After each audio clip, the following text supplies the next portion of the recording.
And I'm sorry, make sure that everybody's on because they're saying they're trying to log in, please. Yeah. I have like the last people that were on, I just add them on. Okay. If they log in like late, I'll see them and I just add them as we go.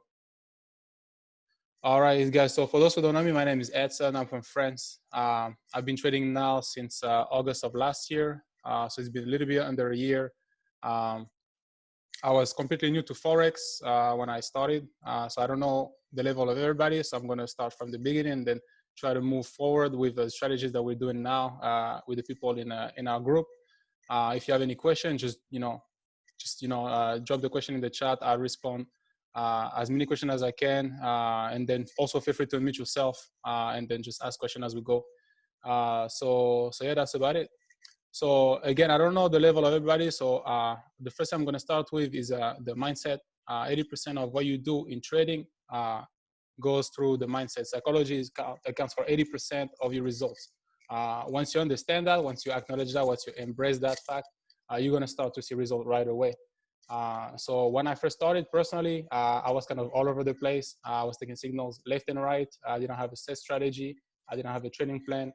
And then luckily for me, I did have results, but about like 3 months down the road, I started to experience some like issues and I didn't understand why. When I finally understood that I needed a trading plan, things started to work much better. So the first thing that you need when you start is a trading plan. All right. Another thing is a trading journal.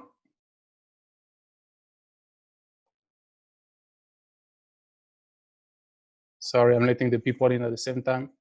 All right, so a trading journal. So make sure that you have a trading plan. If you don't have one, I know that some people have already dropped trading plans in the Empire chat. If you want mine that I share with my team, feel free to ask me. I'll send it to you, in private chat or whatever. Trading journal, same thing. If you don't already have one, if your mentor didn't give you one, feel free to ask me in the chat. I'll give you mine.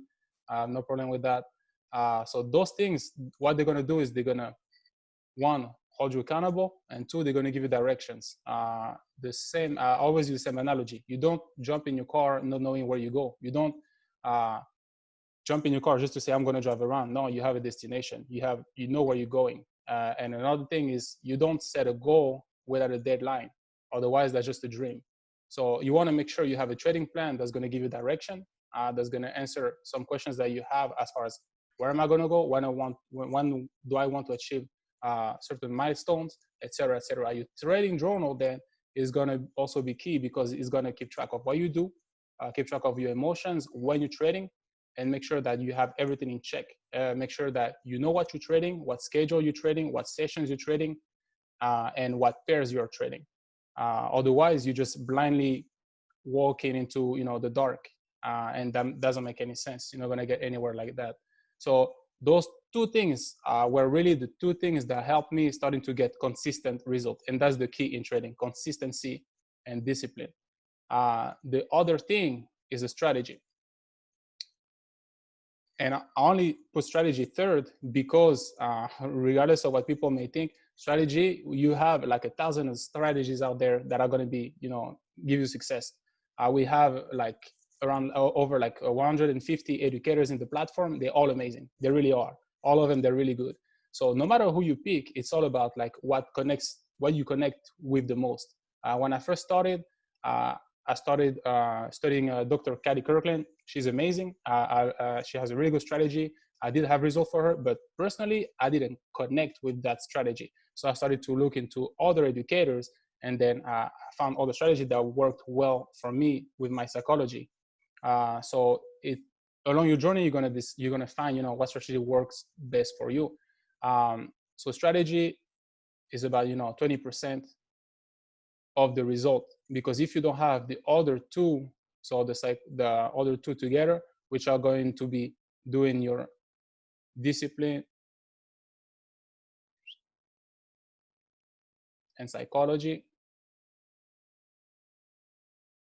And I may have made like a mistake in the writing because English is not my first language. So that's going to be your first 80%. So once you understand that, believe me, you're going to start see consistent result. So today, what I'm going to go over is the strategy that we've been using in our group, in our team. We have been blessed to be able to study with one of the educators of the platform, Kevin Serrano. For the last month, he's been teaching us two strategies, the box strategy and the EMA crosses. So that's what we're going to go over today. So let me share my screen real quick. All right, I was showing the compound interest for someone earlier. So I'm going to go straight to it. So basically, the first thing you do whenever you start using those two strategies, the box strategy is pretty straightforward, really. So your market can go, as you guys know already, if you've taken the first classes, it can go uptrend.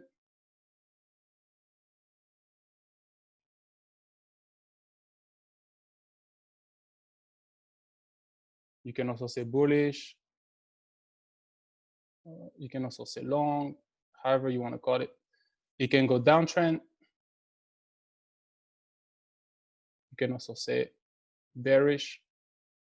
You can also say short, or it can consolidate. All right. Some people also call it sideways. So however you want to call it, however people, whatever denomination people use, it doesn't really matter as long as you understand, what the market does. I personally like to have not too many things on my chart, but everybody's different. Some people like a lot of indicators. I do use some, but I'm okay with just like naked charts.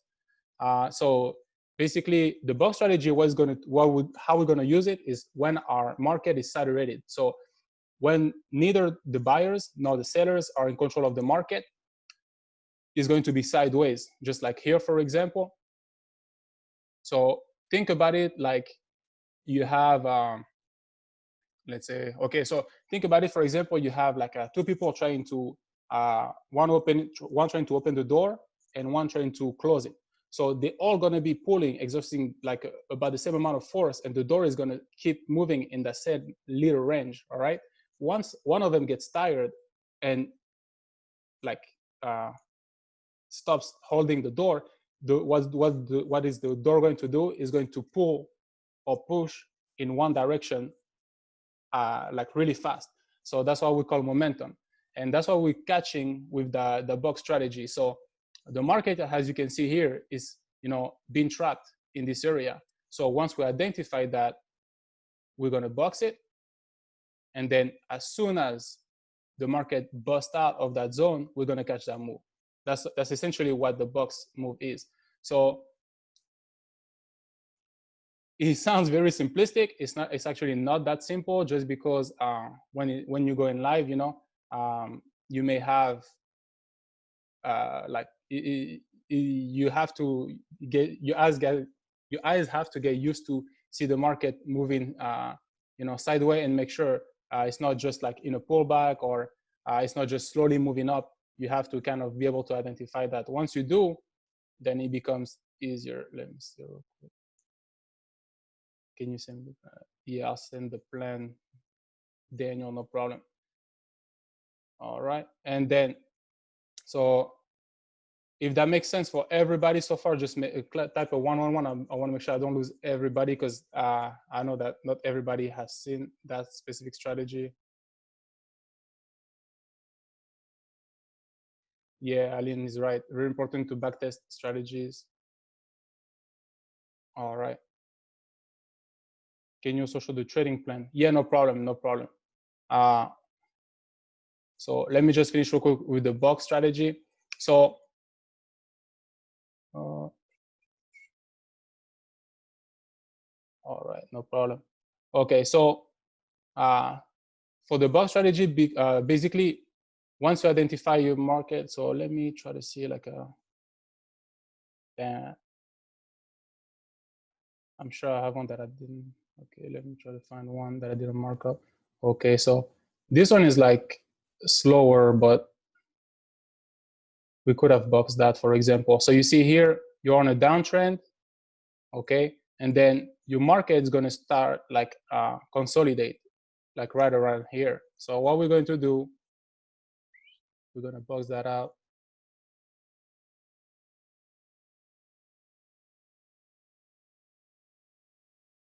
And then we're going to set the stop loss like about, and this one is not the best example, actually. I just picked one randomly. And then we're going to set a stop loss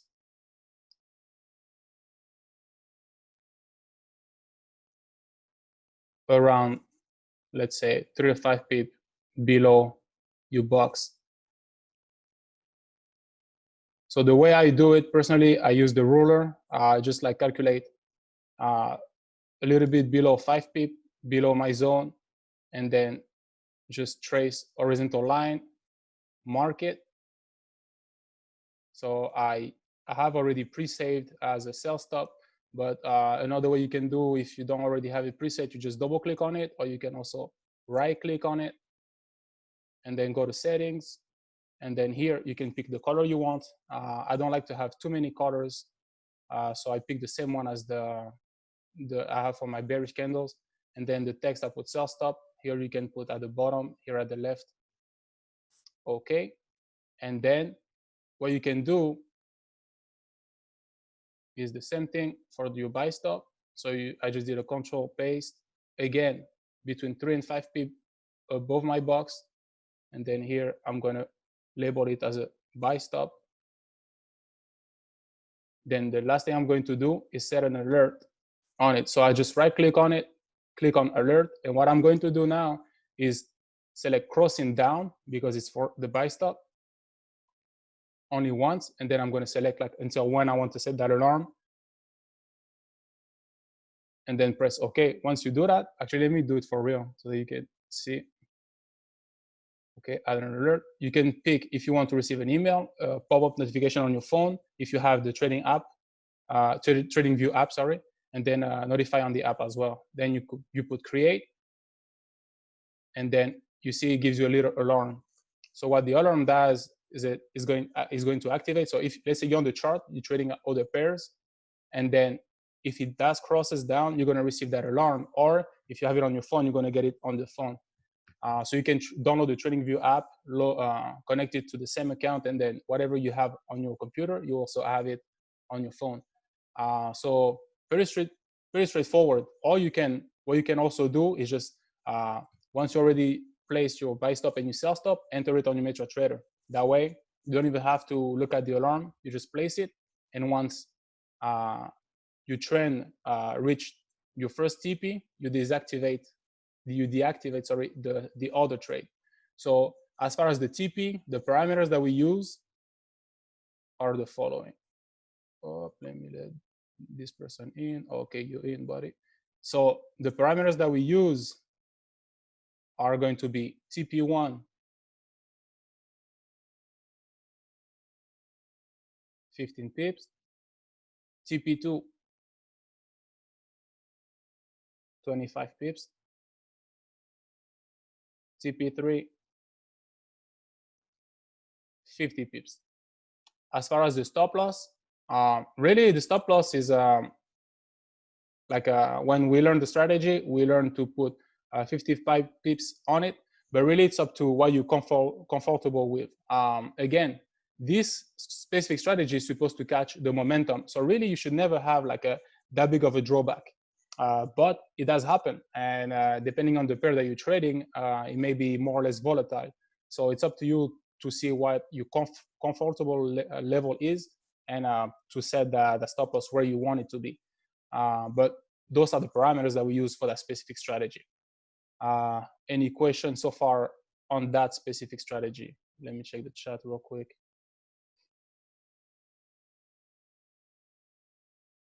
Caitlin, I did not cover support and resistance just because right now we're just doing the box. We're not doing the EMA crosses. Explain why you put buy stop and sell stop. Okay, so the buy stop. Okay, so I'm not sure if everybody understands the difference between buy stop, sell limit, sell stop, etc., etc. So I'm gonna do that real quick. Yes, Daniel. Actually, we call it the box strategy. Maybe it has another name somewhere else, but that's how we call it, the box strategy. Just because all it is you put a box when your market is consolidate, and as soon as your market busts out of your box, if it's on the downside, then you catch the move to the downside. If it's to the upside, it's called money. Yes, it is. Okay, so why do I put the sell stop and the buy stop, Isa? If you can unmute yourself, like, did I answer that question later on, or you still want me to explain further?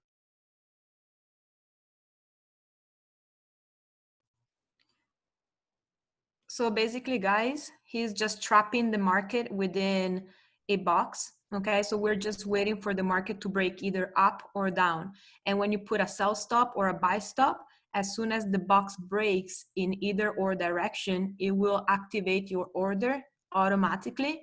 So you catch the movement down, and then if you put take profit number 1 or 2, it will close, you know, alone. So you can set up the box, you can put your orders, you can go to sleep, to the gym, whatever you're doing, and as soon as the order activates, you just catch the movement up or down. So if it activates down and hit your take profit 1 or 2, then you would delete the buy stop. If it breaks up, it would activate your buy stop, go to take profit 1 or 2, you catch the momentum, and then you would delete the sell stop, because it either breaks up or down. So do not stay with the 2 orders as soon as it activates. So do you want me to go over, you want me to explain the difference between buy stop and the buy limit, or because I assume, yeah, you're right. Thanks, Isa. I didn't, went in depth into like what exactly the sell stop is. It's up to them. Do you guys know about buy stop and sell stop, or the pending orders in Forex? Do you guys know the difference, or do you guys want to go over? Please type 111 if you want to go over, or 222 if you know it. Only Danny want to learn. Okay, I'm gonna go over. I'm going to go over it just because if some people, if at least one person needs to go over it, then I'm sure that other people also need to go over it. Also somebody asked the question, can you use it on other time frames? So Fascia, yes, I use it on 50 minutes because I am a scalper, but you have different type of traders, so different people like different type of trading. Let me put the whiteboard real quick. Okay, so you have Hold on. So answering to the question of the time frame, if you do it on a smaller time frame, obviously the order activates faster and it goes to the take profit faster. If you do your analysis on the 4 hours or 1 hour, obviously it's gonna take a little bit longer. correct. So that's exactly what it is. So basically that's what I was gonna kind of cover, but that answers it. So I do on the 50 minutes just because I scalp. So that's me though. Some other people who do intra trading, or you can also call it day trading, they will trade more on like the 1 hour or or higher time frame. And then if you do swing trading, then you're gonna trade like on the 4 hour, daily, and above. At this point, you can also call it investors. So yes, for me, I do 15 minutes only just because I like to be in and out of the market. I don't like to spend a lot of time with trades opens. If you want to do intra trading, you can definitely do it on the 1 hour. Actually, let me go back and show you that the exact same box, we will also have it on the 1 hour. So here we were on the 15 minute, but if I go on the 1 hour, no, it's a mess. Okay, that was a trade that we called on the go live actually, but that's perfect because you see it's on the 1 hour. So I actually made that on the 50 minute, but you see it's also applicable on the 1 hour. It's not the same one that I just showed you, but it's the exact same concept. So yeah, I hope that answers that question. Now, as far as the buy stop, sell stop, okay, so let me pull back the. Okay, so you have like basically two type of entries in the market. You can do market order, so like a buy by market, sell by market, so market execution.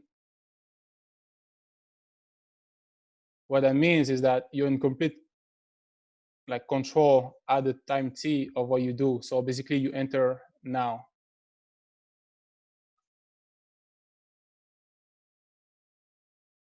So that on your MetaTrader, that's going to be called either buy by market or sell by market, or you can have also pending orders. Those are going to be divided in two. You're going to have the stops and the limits. So your buy limit and sell limit. The way to think about it is you're going to have your market like making his moves. And so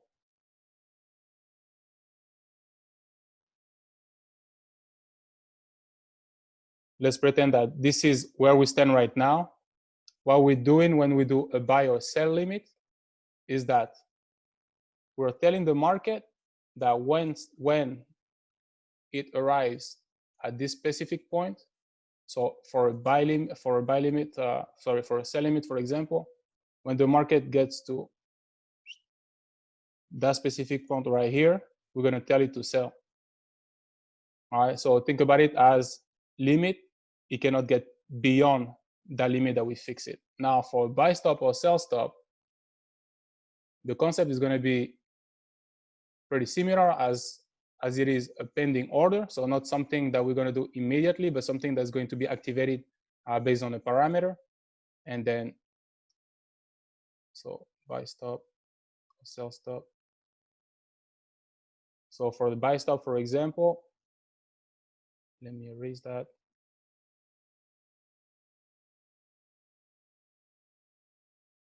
We will also have like our market doing its thing.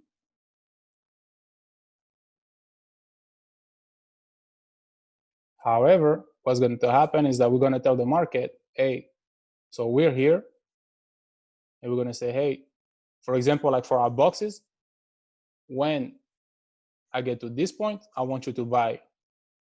So that's what it is. That's going to be your buy stop. So sell limit or sell limit, for example, it doesn't get past, buy stop, it gets through. That's what it is. That's what a buy stop is. So again, when we set up the buy stop and the sell stop, we're not at those points yet. We tell our MetaTrader, we put the parameters in it, and then once we get to that specific point, the trade will activate. And then, like Isa say, you can go to the gym, you can go on lunch with your boyfriend or your girlfriend, you can go to sleep, and when you wake up in the morning, you got your profit.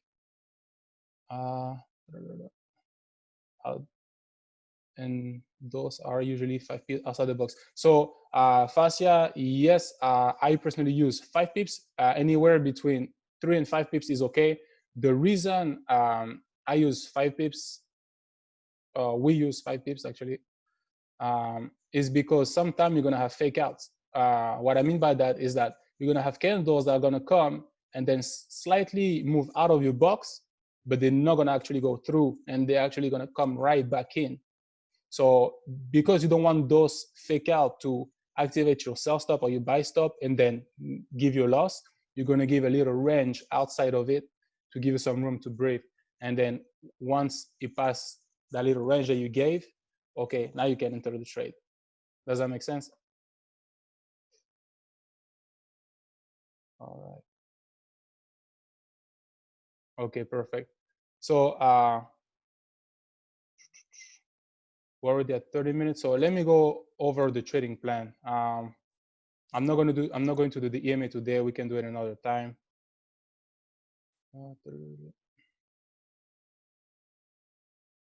Okay. Do we have any questions so far? You guys can unmute yourself, ask any questions. I'm going to put out the trading plan real quick. I had a question. Sorry. For swing trading, how long does that take? So swing trading is anything that's going to go over 2 sessions. But what I mean by 2 sessions is your market opens at 5 p.m. on Sunday. That's what Sydney, no, Tokyo. That's when Tokyo opens. But do I have that backward? Yeah, it's when Sydney opens. So whenever Sydney opens at 5 p.m. on Sunday, that's the beginning of your session. At 5 p.m. on Monday, that's the beginning of your next session. So whenever New York close and Sydney open, that's when a new session starts. So when you swing trade, that means that you go over, you go from one session to another. When you do intraday trading, that's when you trade within a session. And when you do scalping is when you trade within a short period of time, meaning like 30 minutes to, let's say, 4 hours at the most. Does that answer your question? I Yes, have it a does. question. Thank you so When much. you start the box, do you Mhm. start from a certain place, like from a higher, lower? It doesn't matter or what. Yeah. Because I've seen That's different. Yeah. that's a great question. So let me share the screen again. So okay, so see here, for example, the reason I picked this specific area is because your market right now was trending down, right? Then it started to trade up. Then it started to consolidate. So you pick basically the end of your trend move, and from that point on, where it consolidate to. So you don't I would have not started. This is what I want. I would have not started here, for example, because my market was still moving up. Does it make sense?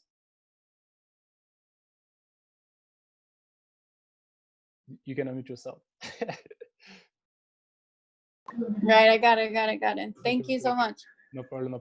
So yeah, so yeah, so like here, for example, my market was still moving up, even if this candle was actually like a small pullback, but my market was still moving up. So I wait for the end of the move, and then I see where it consolidates, and then that's where I start to market. All right, so I was putting out a trading plan. Here it is.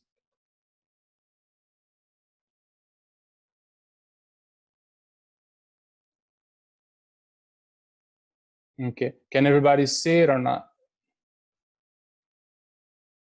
No, actually.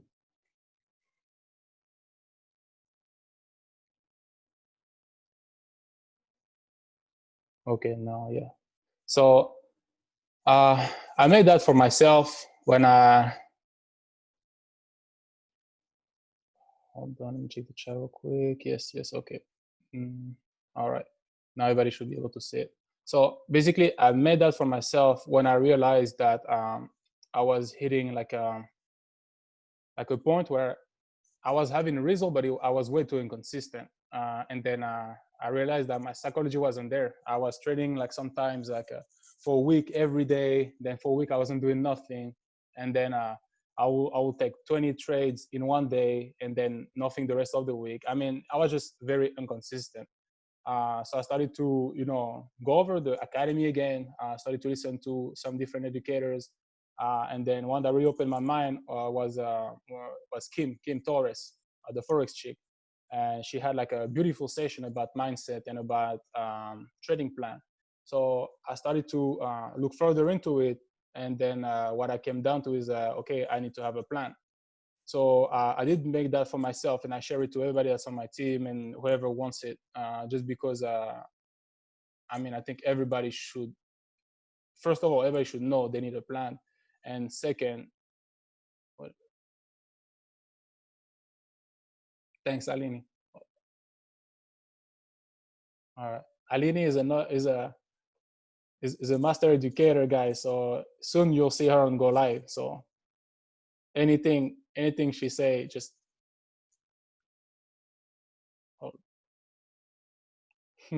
facts, exactly. So yeah, so everything should know, first of all, that they need a plan. Like I was saying, you don't just jump into your car not knowing where you're driving to. You jump into your car knowing your destination, and if needed, you put on your GPS, and your GPS is going to tell you which turn to take and what speed you should drive, etc., etc. So that's exactly what the plan is going to do for you. So the first thing that I go over in the plan is the goals. The reason I go over that first is because regardless of your background, regardless of what you've done before, regardless of where you want to go, you need to know why you do it. Otherwise, you just blindly walking into the dark just because. Let's say, for example, you start trading because you want to make money. That's all good. But what are you going to do with that money? And how much money do you want? And why do you want that money? You know, so when I first started my entrepreneurial journey, I was about 23. I started to do engineering consultant. I'm an engineer, so that's what I did on the side. I was, you know, I wanted to make money for myself. So I started to make money, and then I started to make as much money that I did with my job. And then I was like, okay, that's cool. But if I do that on my own, like, then what? Like, what really is my goal? And then just because of those little things, I was very inconsistent because I wasn't motivated. I didn't have a real reason why. Then so for a long time, I thought my reason was money. I wanted to have like a beautiful house, etc., etc. I was able to buy my first house pretty young, and I was pretty proud of that. But then once I reached a certain level of like, I don't want to say success because I don't think that money defines success. I would say like a financial stability. I became very complacent, and I became very complacent because I understood at that point I didn't have a strong motivation. So the first thing in the plan is, okay, define what your motivation is. The second thing is, okay, you think you have your motivation. Then ask yourself, if I'm not motivated, what drives me to continue working? So that's when I realized that whatever my motivation was at the time, I was on point, because there were some days I didn't feel like working, so I didn't work. And if you think about it, it's stupid. It's like you're not going to go anywhere with that type of mentality. It's because at that time I became complacent because I didn't have a strong reason to do anything. I just wanted money. I had the money I wanted at that point, and then I was like, okay, whatever. So other things happened in my life, and then I understood that my reason really was for me to be able to support people that I care for, but also to be financially free, not depending on anything or anyone. So that was my personal reason. Everybody has a different reason, but whatever your reason is, it needs to be something that when you think about it, when you close your eyes and think about what your reason is, it should move you. When you think about it, you should like almost have tears coming down, you know, because it's something that whatever it is, if you're feeling down, if you're not motivated, you're still going to do what you have to do to keep moving forward because you have that thing that you're thinking about or the thing that you feel strongly about. So this is you know, the first thing that I go with, because if you don't start with that, you're not going anywhere. It's as simple as that. The third thing is going to be your first month goal. Like I said earlier, the reason I put milestones in the trading plan is because if you have a goal but you don't give a timeline to reach your goal, it's just a dream. You just, you know, say, okay, I want to make 100,000.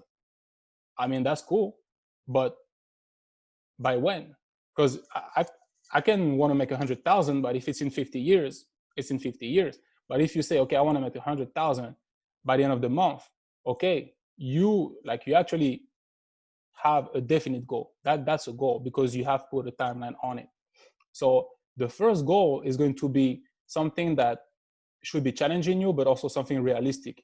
All right. If you have like a literally, you know, $0 in your bank account and you say, I want to make $1 million by the end of the month, I mean, I'm sorry, but that's kind of foolish. You're being unrealistic. So you need to, you know, be able to assess what your current situation is, and from there, define a goal to reach by the end of the month. Then by the end of the third month, you need to have another goal set. Now, keep in mind that your goals are going to change throughout the journey. Like, for example, my first year goal has changed. Well, I actually reached my first year goal, but the first year goal that I had, I was actually very pessimistic about my first year goal. But the importance of the first year and 5 year goal is because those goals are going to be your vision. This is what's going to support you throughout the rest of them. So that's why it's important to have goals for like different time frames. So the first month goal to get you started, because once you have that first month goal, you know where you're going. By the end of the month, you need to have reached that specific goal. By the end of the 3 months, that's going to build up your consistency. So today somebody turned in a plan, and I think she turned it in English. So I don't want to share because that's kind of personal, but she put the goal in a way that I had never seen before. So usually people like myself, I put like percentage of my portfolio that I want to grow or the amount of money that I want to make. But this person, she put something different. She put actually 2%, two ladies. One of them is on that call. And so the both of them, instead of putting like a dollar amount, they put specific thing, but personal thing. Like one of them that put that she wanted to be comfortable with and understanding what trading is. Then by the end of the year, being able to teach somebody. Then by the end of 5 years, being able to live from trading. And I thought, I was thinking about it, I was like, wow, you're already far more advanced than I was when I started trading, just because you understand that it's not just about the money. And if you have those core value driving you, then the money is going to come on its own. So the goals, they're really personal to you. Just again, keep in mind that they're going to be very important, as if you don't have a goal with a timeline, you're basically not going to go anywhere, just because you're not going to structure yourself. How are we doing on time? We still have 15 minutes. All right, so the mindset is also very, very important. Like I was saying, it accounts for at least 80% of the result in trading. So do I understand the importance of psychology in trading? When I started, I didn't. I was honestly, I put like a little chart at the bottom. It's something that I just typed on Google, and then I put out, but I put it on there just to give like specific examples of what a growth mindset is and what a fixed mindset is. When I started to trade, I thought of myself as somebody open-minded just because of my background and what I had been through in life, and I ended up, realizing that as far as trading goes, I had a very fixed mindset. Just because to me, I was a degree engineer, so I wasn't stupid, and I had a good analytical. I had good analytical skills, so I thought, hey, trading is going to be a piece of cake just because if some people can do it, I can do it. I was very wrong. Like, God, how wrong was I? And the reason being, because I wasn't open-minded. I had a fixed mindset in that aspect. So examples of growth mindset and fixed aspect are, for example, a growth mindset when you face challenges. Somebody with a growth mindset will be somebody persistent when they face challenges. Somebody with a fixed mindset will be somebody that gives up whenever they face challenges. So those are just examples. They're interesting to look at because sometimes you can think, hey, I'm open-minded person, but really when you confront yourself to like specific situation, you realize, hey, maybe I have things to work on. And that was my case. And I think that was really good because I learned a lot of myself through trading, especially about my emotions. So do I understand the process of psychology in trading? Again, 80% of the job, once you understand that, you're gonna make a big leadway. I would add to that also discipline and being able to control your emotions.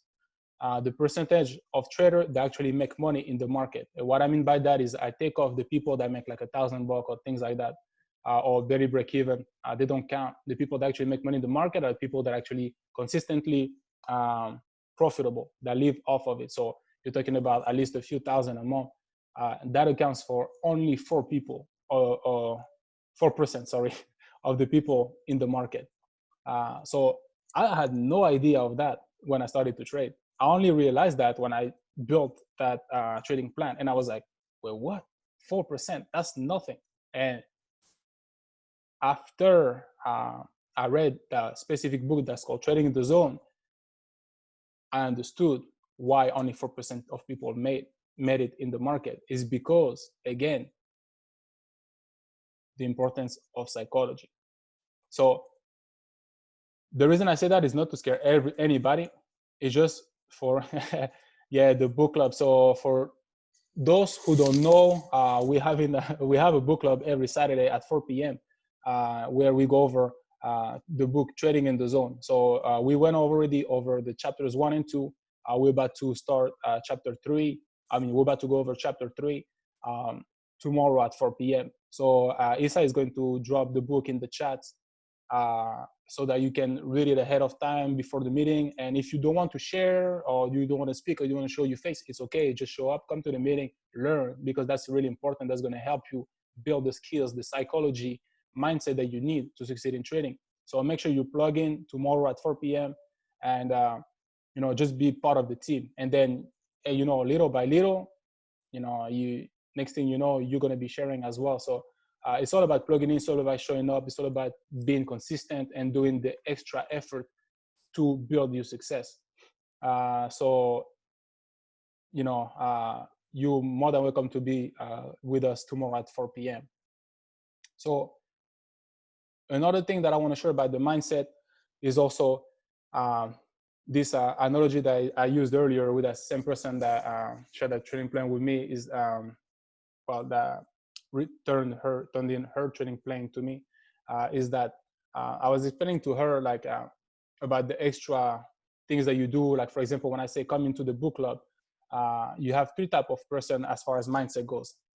You have the people that, so let me use that analogy that I like to use it. Sometimes I use like this type of metaphors and all that. Some people think it's corny, but I think it's important to use those.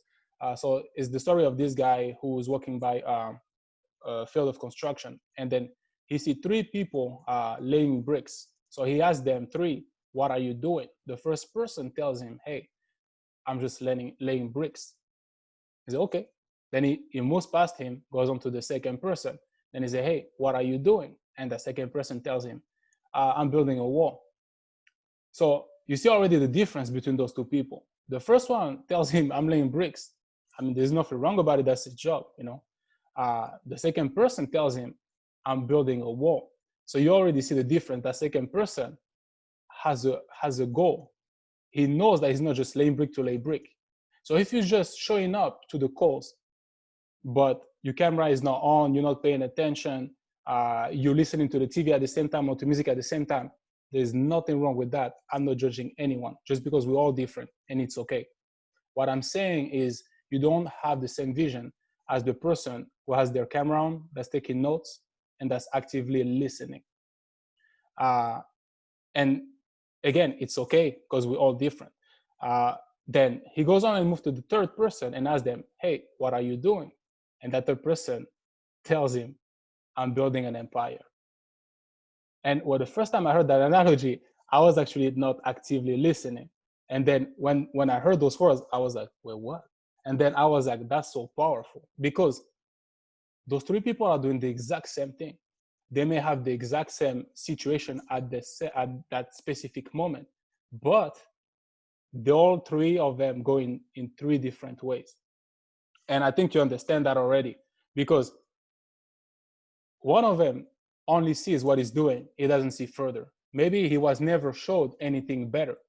The second one is aware of his surroundings. He already knows what he's doing. Maybe he doesn't understand why though.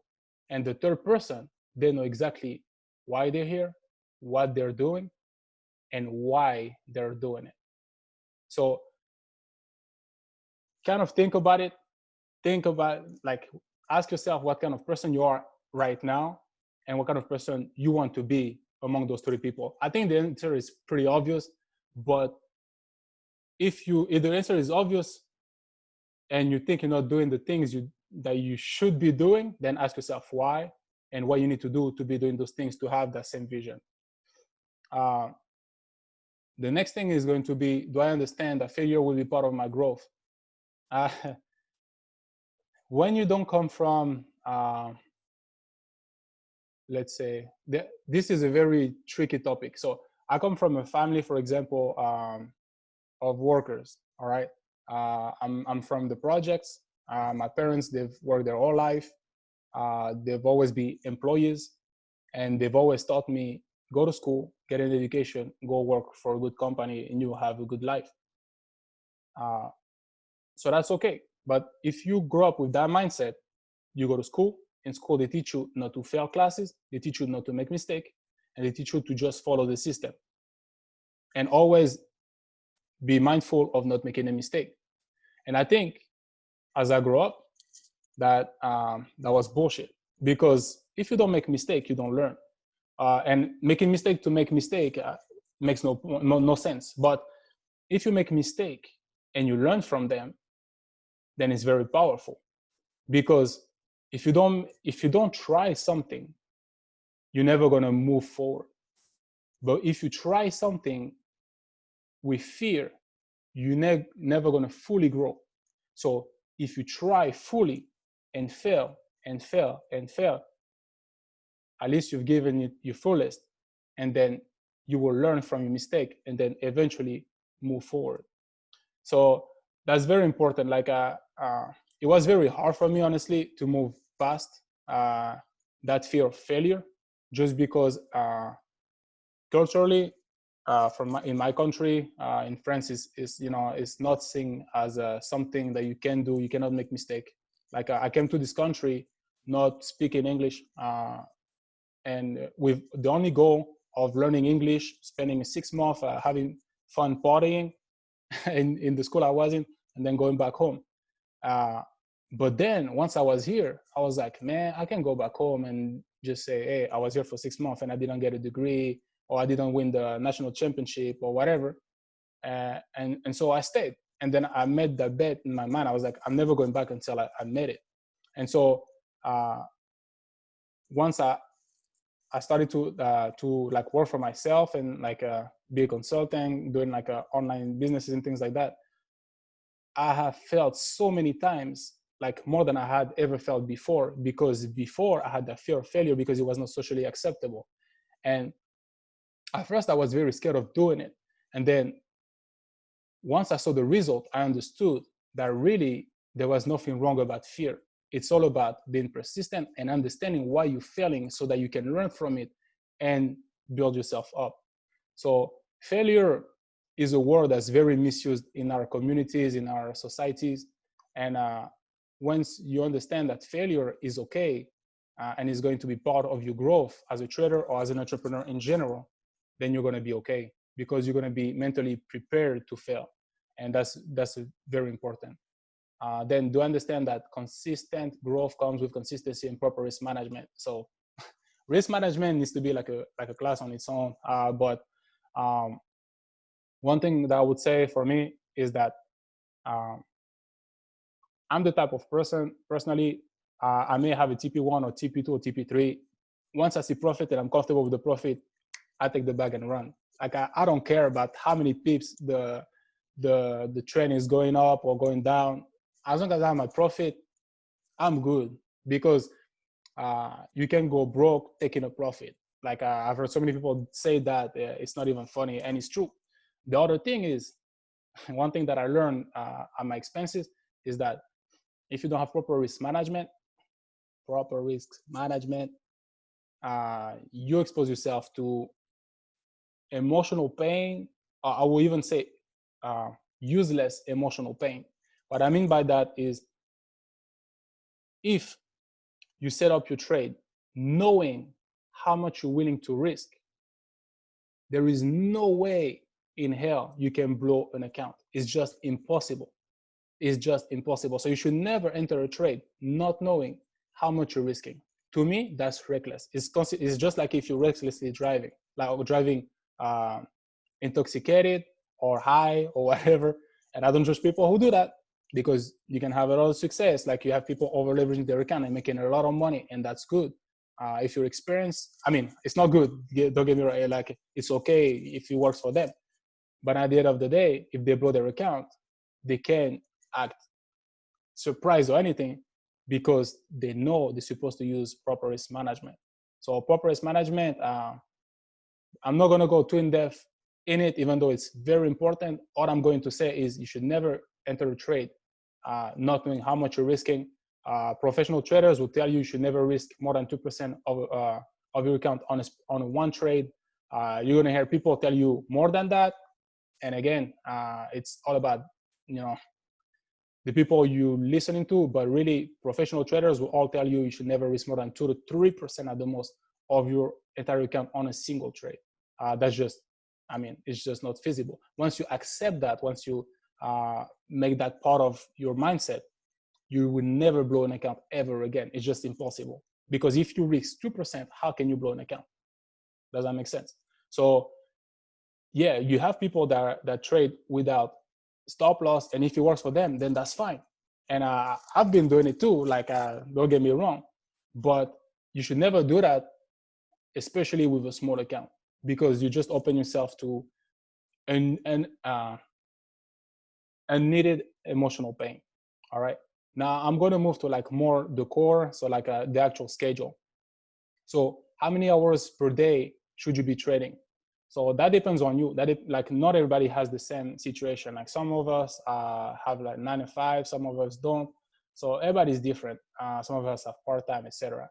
So all I would say is set something that's going to be feasible for you. Don't try to be that guy who just like start going to the gym, say, oh, I'm going to the gym 10 hours a day, etc., etc. And then at the end of the second day you sore and then you're not going anymore for a month. So because like we all know that guy. So set up something that's feasible, that work with your schedule, because the market, as you know, is open 24 hours during 5 days. So there is room for you to trade. If you can, I would say trade at least 1 hour a day, but that's very the minimum. I would say at least 2 to be having consistent results. And just think about it. If you trade 1 hour a day, that's 5 hours a week, right? If you trade 2 hours a day, that's 10 hours a week, meaning you actually double your growth. And that's kind of powerful if you think about it, because over the term of a month, those 10 hours, they translate to 40 hours, meaning that's a full that's a full week of work that you spend building something for yourself, building that empire that we were mentioning earlier. So trying to identify what hours work for you. Then once you have that, try to see what time. So if you work, I don't know, from 9 to 5, maybe it's before. For me personally, every morning I was up at 3 a.m. trading Dr. Caddy's class every morning. So that was me. I mean, every morning she was on, of course. And then the other days I would just plug into other educators. I remember that 1 week I texted Aline. I was there at 3 a.m. and she wasn't there. I was like, where is she? Like, and I texted Aline and said, hey, is she not on today? That was a long time ago. And so like because she wasn't there doesn't mean I can keep growing. So I just watched other educators and I kept learning. And it's not when I mean like what hours you trade, etc. It doesn't mean you have to be taking trades. It can be just learning, taking signals, but understanding why you take those signals, and understanding the strategy, etc., etc. Knowing that the best days to trade are Tuesday, Wednesday, and Thursday. That's when the market is moving the most. And the best hours, personally, I prefer anywhere from 3 a.m. really to 4 p.m. Those are Eastern time, and especially between that range right here, between 8 to 11, because you have the two biggest markets that are really interconnected. What pairs will you be trading? Depending on the strategies that you're going to be using, some pairs are going to make more sense, but more than anything, it's going to depend on what hour of the day you're going to be trading. So if you trade on London market, then use pairs that are going to be seen in the London market. If you trade during Sydney hours, then use pairs like AUD JPY, for example, like pairs that are going to make sense with the hours you're trading. The last thing is, during which session do my pair move the most? So basically, again, just like for the motivation and what makes you move, this is a way to help you identify really what pairs you should be using. Let me check the chat real quick.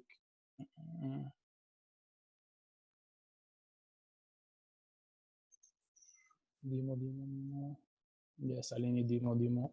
All right. Okay. So, and the last thing is going to be the growth.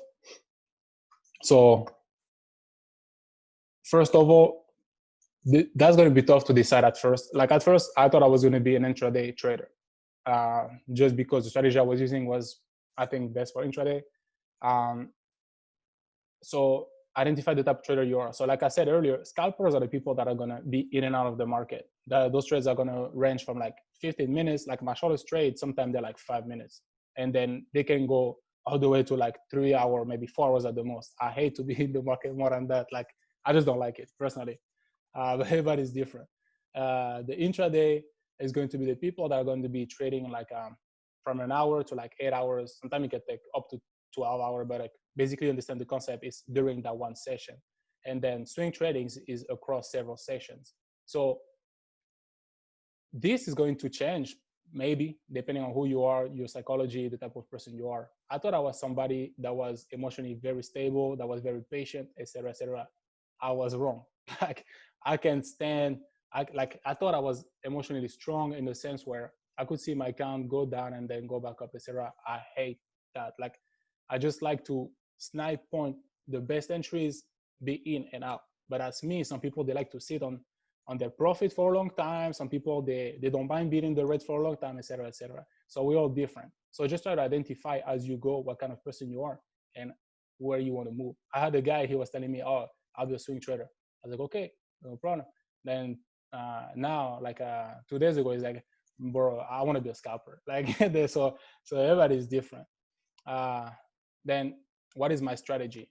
The strategy, like I said, you have like 1,000 type of strategies that are going to be working for you. I mean, 1,000 strategies that are working. Now, when it's important is to find the one that's going to be working for you. We're all different again. Some people click with certain strategies, some others don't. So as you go, use a strategy. You need to give yourself the gift of time when you use a strategy. What I mean by that is no strategy is hitting 100% at all time. It's just impossible. I've never seen that. In my, like I think my best strike was like around 20 trades solid without loss. And then right after that, I had like 5 losses in a row. And then I was like, wow, like what's happening to me? And then there was nothing wrong. Like I was using the same strategy. It's just part of the game, I'd say. So the strategy, what's important that you understand with the strategy is that you need to assimilate the strategy. If you understand it, apply it, give yourself time, actually give it your all, try it. If you connect with it, keep going.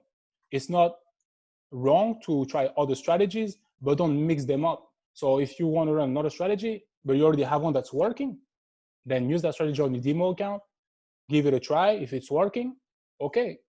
You can open another account and then do one account for a different strategy. The same way, for example, that you should not be trading crypto on the same account that you trade your commodities, or in the same account you trade your forex pairs. So that's that for strategy. Now, as far as the goal, everybody has different goals. For I'd say like there is no right way to measure your goal or wrong way to measure your goal. It's all about what connects with you. Some people, they have a PIP goal. And I was doing earlier like the compound chart, compounding growth chart. It's not this one. That's something that I was making for someone earlier, where you can see pretty much, okay, if you have an account, let me start with $100 because that's what most people start with. If you have an account and you want to risk 0.01 lot size for every $100, and then you target 15 pips per day, at the end of 17 days of trading, you end up with $400. That's pretty powerful for just hitting 15 pips a day. I mean, maybe that's just me. I think it's pretty powerful. So don't undermine the power of consistency. All right. But oh wait, actually, I'm lying. That wasn't with 15 pips. That was with 50 pips. So I was like, actually, okay. So what am I doing?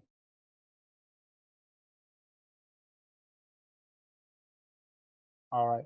So you still end up with like 150 pips. You pretty much like grow your account by 150% in 17 days. So that means by the end of the month, that's still powerful to me. I don't know about you. That's only 15 pips a day. So that's an easy thing also to set up. If people want to see that, I can show you. Now, if you had done 50 pips a day, which is also very realistic, then you move your account from $100 to $500 in a month. And that's using proper risk management. That's the very important key about it.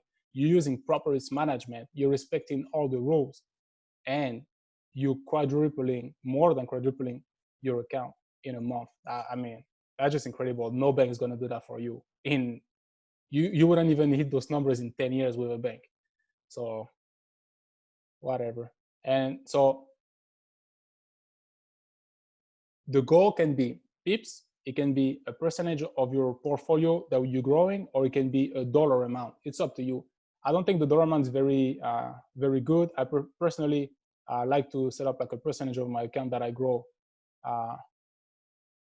due to risk trading it. I'm not trying to understand that question, Danny, but yeah. He asked another question, like why should you trade like regular forex pair and crypto in two different accounts? Okay, that makes sense. All right, so basically, your forex pairs, like they're gonna expose you to how to say that the best way possible. So basically, like the lot size you use per dollar amount in your account is not going to be the same in your for your forex pairs and for your commodities and indexes. The reason being, they don't have the same volume, they don't have the same volatility. Like if you look at gold, for example, it moves like crazy. If you look at US30, it moves at like for every pip that, if with a 0.01 lot size on US30, you move $1 for every single pip. I see Lu's laughing. I know why. So basically, for $100 account, you'll be using a lot size of 0.01 for your forex pairs.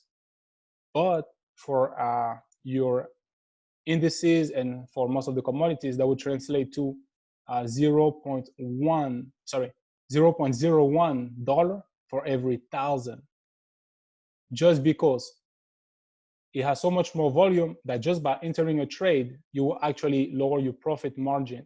Your free margin by much more, like about 10 times more than if you were trading a forex pair. That's why I personally trade it in different accounts, and that's why I think everybody should trade them in different accounts. So I hope that answers that question then.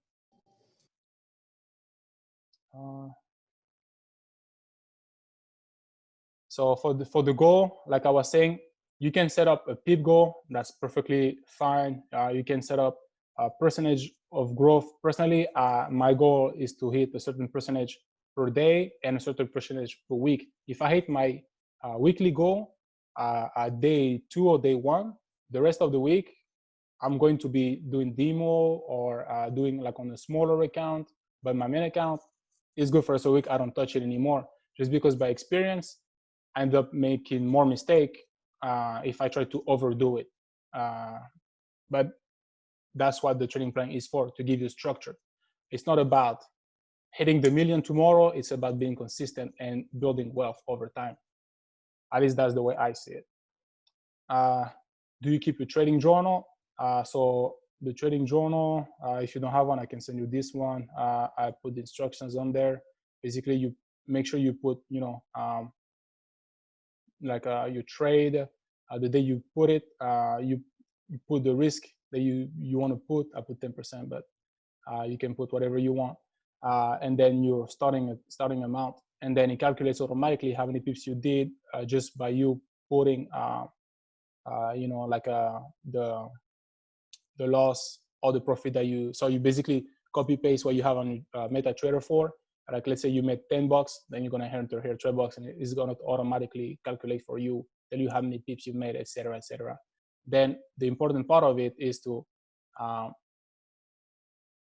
keep track also, like if you deposit, because that's gonna update also like the balance you have, or if you withdraw, and then what pairs you're trading, that's gonna show you the consistency, what pair you've been successful with, etc., etc. And then more than anything, your emotions, the emotions that you're feeling whenever you enter and whenever you close the trade, because when I started to do that, and again, it was from Kimberly Torres live, and I found out that most of the time that when I started to keep track of it, most of the time that I was losing trade is because either I was way too euphorical or not focused enough or not feeling in a good mindset. And then comments, you can put whatever you want. I personally put like if it's my own trade or if I got it from one channel or another, or like from an educator or whatever it is. Let me check that. Yes, Kate, like I said, do that $10. I'll send you my cash app. Joking. No, yeah, no problem. All right, so we're getting to the end. The other thing is going to be to understand how much I'm risking per trade, so that links back to proper risk management, stop loss. As you grow in your trading journey, most of the time you should be taking trades where your stop loss, your ratio stop loss to take profit, especially if you do intraday or swing trade, is going to be way biased towards your profit. Meaning, if you have a stop loss of 100 pips and you take profit is 15 pips, I think there's something wrong. Like you haven't properly analyzed your chart. I mean, that's just me. Some people do that. They're okay with it. I don't. Then that chart is the one that I put in the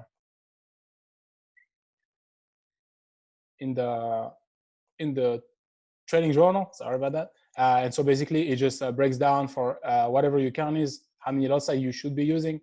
That's respecting 0.01 lot size per $100, and how many pips that converts to, or how many dollar amount that converts to in pips. So per pips, per 10 pips, per 20 pips, etc., etc. You get the point. And guys, that's about it. The other thing will be like personal growth, and that goes through education. So it can be, taking classes. It can be reading. And personally, I'm not a big reader, so I listen to audiobooks. And this specific book to me was a game changer. I think I wouldn't have consistent positive result if it wasn't for that specific book, which is called Trading the Zone by Mark Douglas. It really opened my mind about what trading is all about. I always thought it was about analytic, but not math, but about numbers, etc., patterns and geometry and understanding the market. And all it is really, it's all about psychology. And that's really the word of the end is, once you grasp that aspect, once you understand and you accept that it's all about psychology and you embrace that, you're gonna have result. Just because that's really it. Like, once you understand that by managing your emotion, or at least leaving them out of the picture when you enter a trade, when you enter the market, when you're sitting down in front of the computer and you're about to trade, you know that whatever is on your broker account is none of your money anymore. It belongs to your broker. So whatever you do with it is up to you. But if you manage it with your emotions, you're most likely to make mistake. If you analyze the market, put your emotions aside and follow your strategy, your trading plan, then you're gonna be fine. And once you understand that and you consistently work on that, you're gonna have good result. And I'm confident that you guys, if you're already here today, if you've been connecting with your mentors, and if you're doing the work you're doing, I mean, it's Saturday night, it's 9 p.m. Friday night, it's 9 p.m. Even though the clubs are not open, I mean, you guys are here like listening some guy talking about trading. That means you're pretty involved, in my point of view. So I'm confident that all of you will have success, short term, medium term, and long term. So do you guys have yeah, it does feel like Saturday. Do you guys have any questions whatsoever about anything we went over?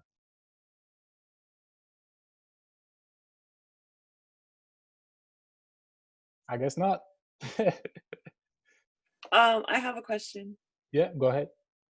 I know that you were showing us like your trading journal I'm not sure if you're familiar with the one that other people use. Would you recommend? Have you used that one? I personally haven't. Like basically that trading journal that I did, I first had the one that was on like a Dr. Caddy's channel. I took that one. I didn't like. It was okay. I liked. It was good. I'm not gonna talk bad about anything. Like any trading journal is a good journal. What I mean by that is at least it gives you something. It gives you structure. So this, I know. I think I know which one you're talking about. The one that's like on the Google sheet.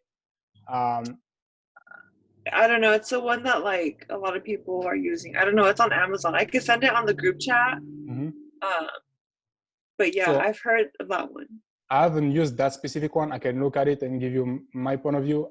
I tailored that one for my specific liking, so that's why I use that one. But again, any trading journal at least give you a structure, so that's a starting point. And then if you don't really like the one that you're using, I can help you make one just for you. If it's all, I mean, if you need help like with the Google Sheets or whatever. Okay, thank you. No problem. Anyone else, guys? No problem. You're welcome, Marisa. Marisa's been killing it too, marking up her charts. All right, guys. Well, if nobody else has questions, we already went over the hour. So thank you guys for connecting. It was a pleasure for me to present. And then if you have any questions like on the side, whatever, feel free to reach out. Otherwise, I hope everybody has a blessed weekend, a good night, and then see you guys later on the chats. Thank you. Thank you, Edson.